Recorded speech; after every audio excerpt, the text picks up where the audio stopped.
Welcome to my channel. Thank you so much for tuning in. In this video I'm going to show you guys how to make pumpkin and cinnamon chapatis. Butternut, sorry.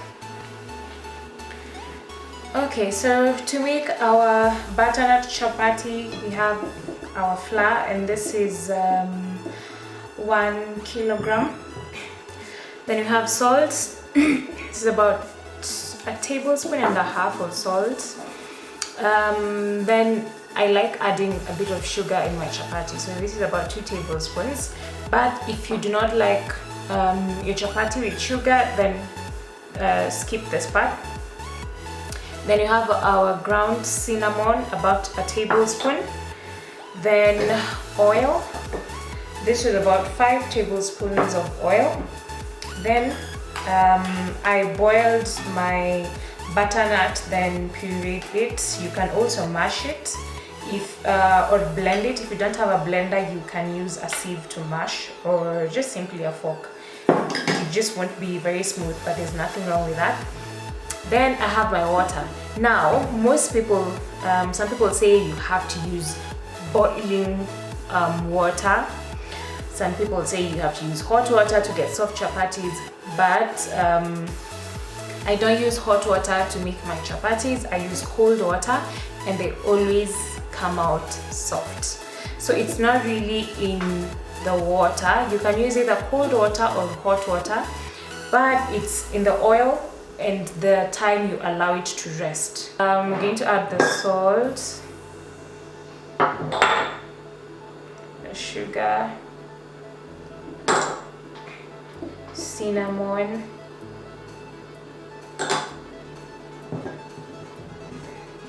mix that up.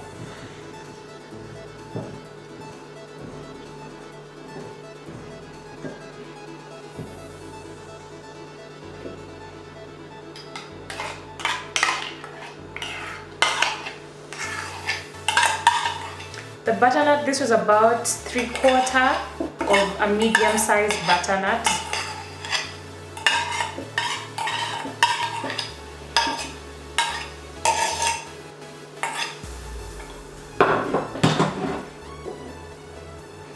Then use half the oil.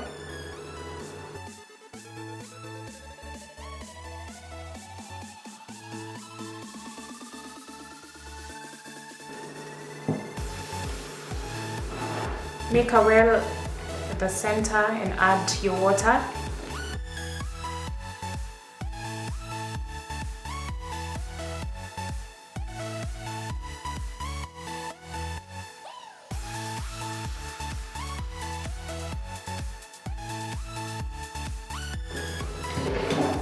So once it has gotten to this point where most of the flour has been absorbed, but it's still slightly sticky but not too sticky, then I stop adding water. Yeah, so now I'll knead it a bit, then I'll turn it over to my working surface and knead it from there.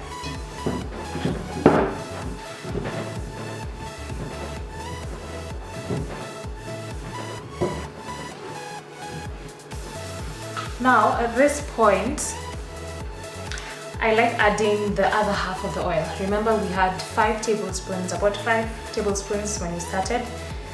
We used half the amount. So now I'm going to use, the rest.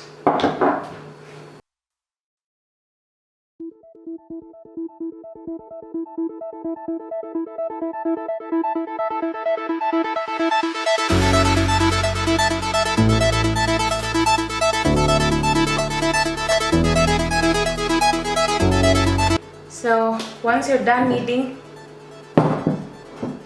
put it back in your bowl. Cover with cling film, or a damp cloth. Then allow it to rest so that the gluten can relax. About 15 to 20 minutes.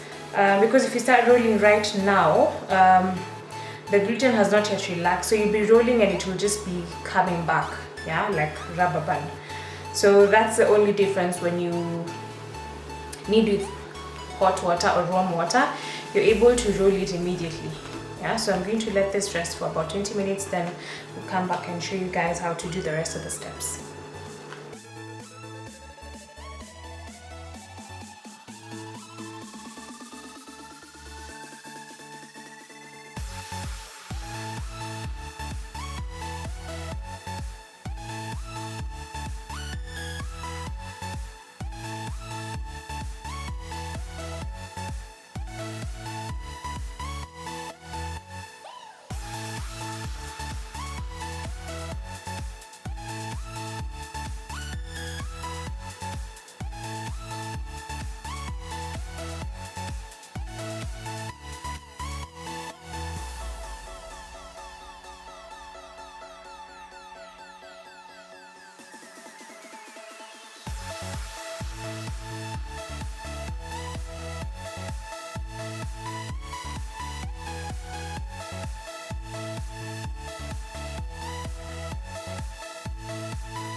Okay, so our chapatis, the balls have rested.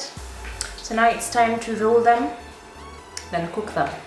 So I have my rolling pin and a bowl of flour.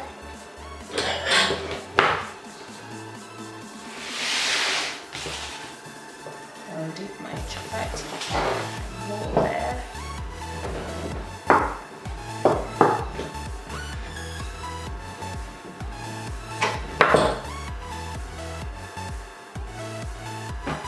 If you want to make sure that you roll a perfect circle or something almost close to that, only roll one side. So roll like that, then turn and roll this other side that you didn't roll. So you just keep doing that. You just keep turning and rolling that one part. Okay, when you're rolling, make sure that you don't make the center too thin or the edges too thin. Try and roll evenly so that you don't end up with a chapati that's hard either in the middle because you rolled it too thin or on the edges. So if you're cooking by yourself and you have a huge batch, you can roll all of them at once. If your surface allows, then now cook them.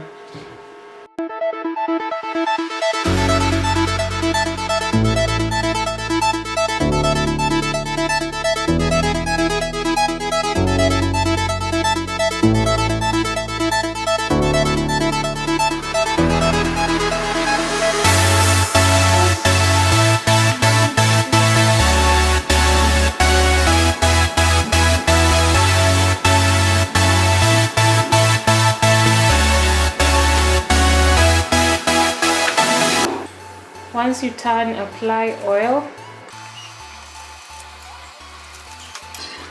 and flip.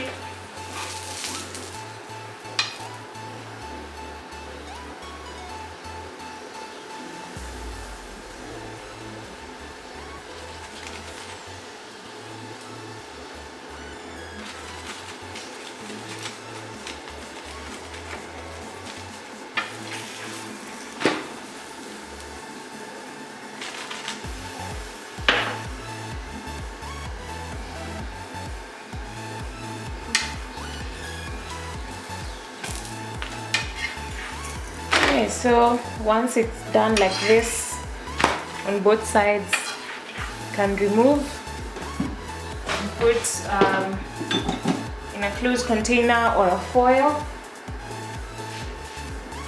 So we'll do that to the rest of them.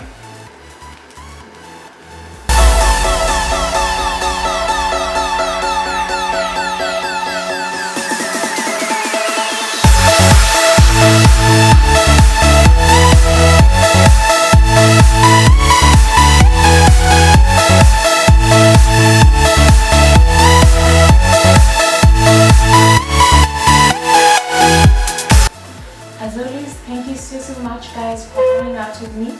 If you like this video, please give it a thumbs up, like, subscribe, share. Bye.